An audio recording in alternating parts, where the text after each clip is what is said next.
This week on r/Tales from the Front Desk. I have crippling depression.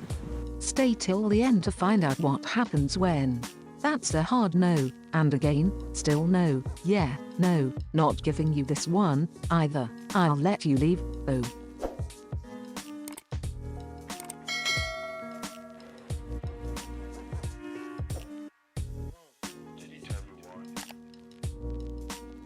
Bullshit guests say I respectfully disagree and I am taking the room. You are fake news. For context, I work at a two-family hotel which is active both at summer peak time and at winter downtime. At winter we close only for Xmas where we get our 3-week paid leave. At winter, there are times where there are local events, and since the surrounding islands have no good infrastructure, many guests book at the city centre hotels, like ours. It is almost November and it just so happens that we had no rooms for that night and a guest comes in. For the sake of the post, let's call him Greg, a thin tall businessman type of guy with a mafia moustache and glasses, in his mid-50s with grey hair. From the way he spoke I could tell he was very educated. For context, it was 22:30, just half an hour before my shift ended at 2300 hours. Greg, good evening, I have a room booked for me and I know I'm early, but I can wait. Me, not at all. The check-in desk is 24/7 despite what is written in Popinken. Greg, magnificent, I can check in now then. You are fake news.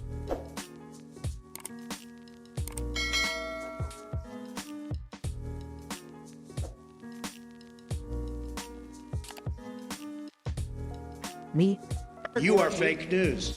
Of course, your name please? Greg McGregor. Me? I can't seem to find your name. Greg. Oh, it's there for sure, I booked just an hour ago while I was waiting at the bus terminal at the airport. Me? I vaguely remember the fax that was sent from Popinken. Oh of course, but your reservation is for tomorrow. Greg. That's correct, that's why I asked if I could check in now.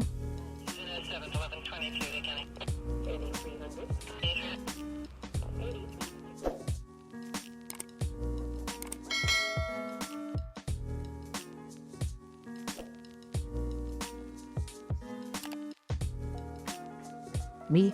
Catch me outside, how about that? I'm afraid you cannot check in now as the reservation is for tomorrow, and I don't have any rooms for tonight to extend your reservation. Greg, it doesn't matter, I can wait a few hours until it's ready then. Can you point me to outlets so I can plug my laptop while I wait? Me? Sir, the check-in time is after 1400 hours of the day you have reserved, not 000 hours the day before. Greg, I respectfully disagree and I am taking the room at 101 just like you promised me. At the time I did not fathom what he was trying to say. I have had guests that believe they are entitled to the room at 000 hours midnight, but why 1 o'clock? After much thought I decided to check his reservation form directly from the extranet. I found out that he had asked for check-in at 1 o'clock, 2 o'clock. The request was auto-approved as we've configured auto-approvals for non-chargeable check-in, check-out times, but they are strictly for checking in after midnight of the next day, not previous. Be gone!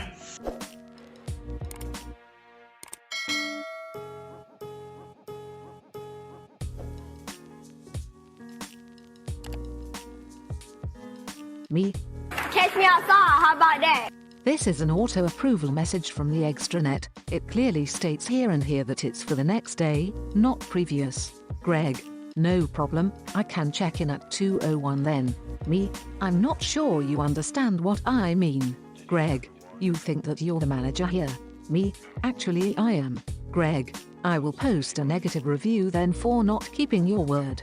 Me? At this point I'm not letting him blackmail me, so I get kind of infuriated. Please exit the hotel now or I will call the police for fraud and false accusation. Greg. Well okay. I'm afraid you lost one more guest now. You may cancel my reservation for tomorrow. He left, as if he thought that all was well. Well, needless to say he is not getting a refund. Do it!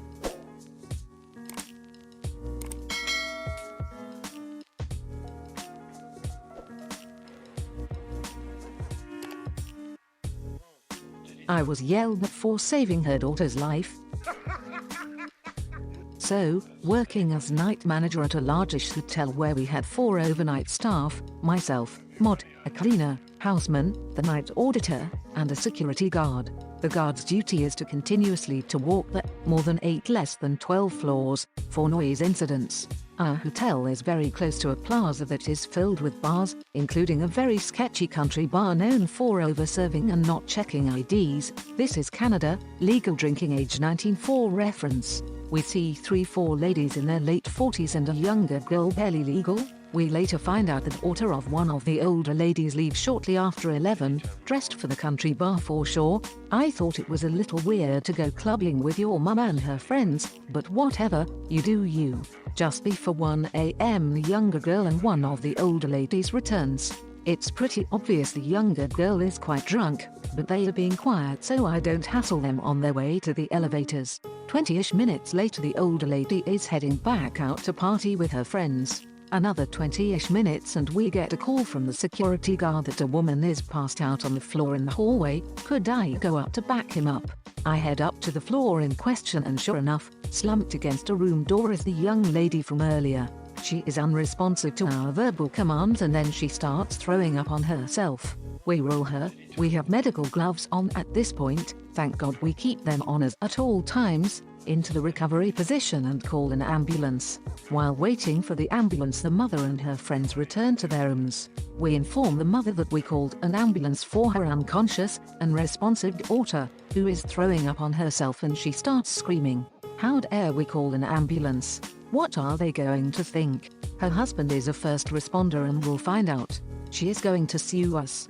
Now, the houseman arrives with the EMTs who start making sure the young woman can breathe and load her onto a stretcher to take her to the hospital. One of them does in fact know the mother and that is when we find out the daughter is only 16. He looked at her and told her she better call her husband. She goes off with the ambulance crew, crying. That is, by far, the weirdest, most stressful night of my several years working in a hotel.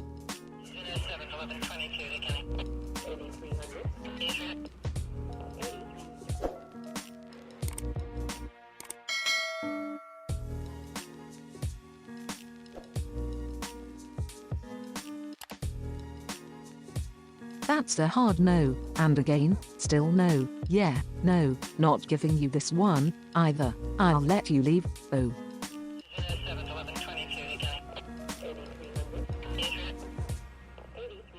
I had a winner here today. You know they are going to be trouble when they strut in wearing a shirt proclaiming public landowner. My location is inside a national park.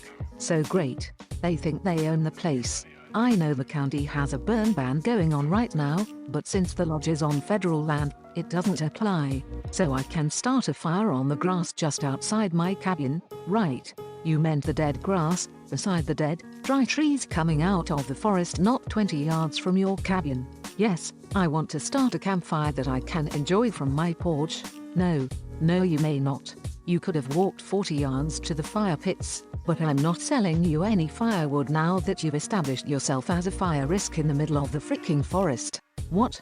I want to see a manager. Well, I'm the front desk and gift shop manager, so still no. Same guy. You know, since this is federal land I shouldn't have to pay state and county sales tax. Take it off, or get me a manager who can. Well, I am still the front desk, retail manager, and also the only manager on duty right now.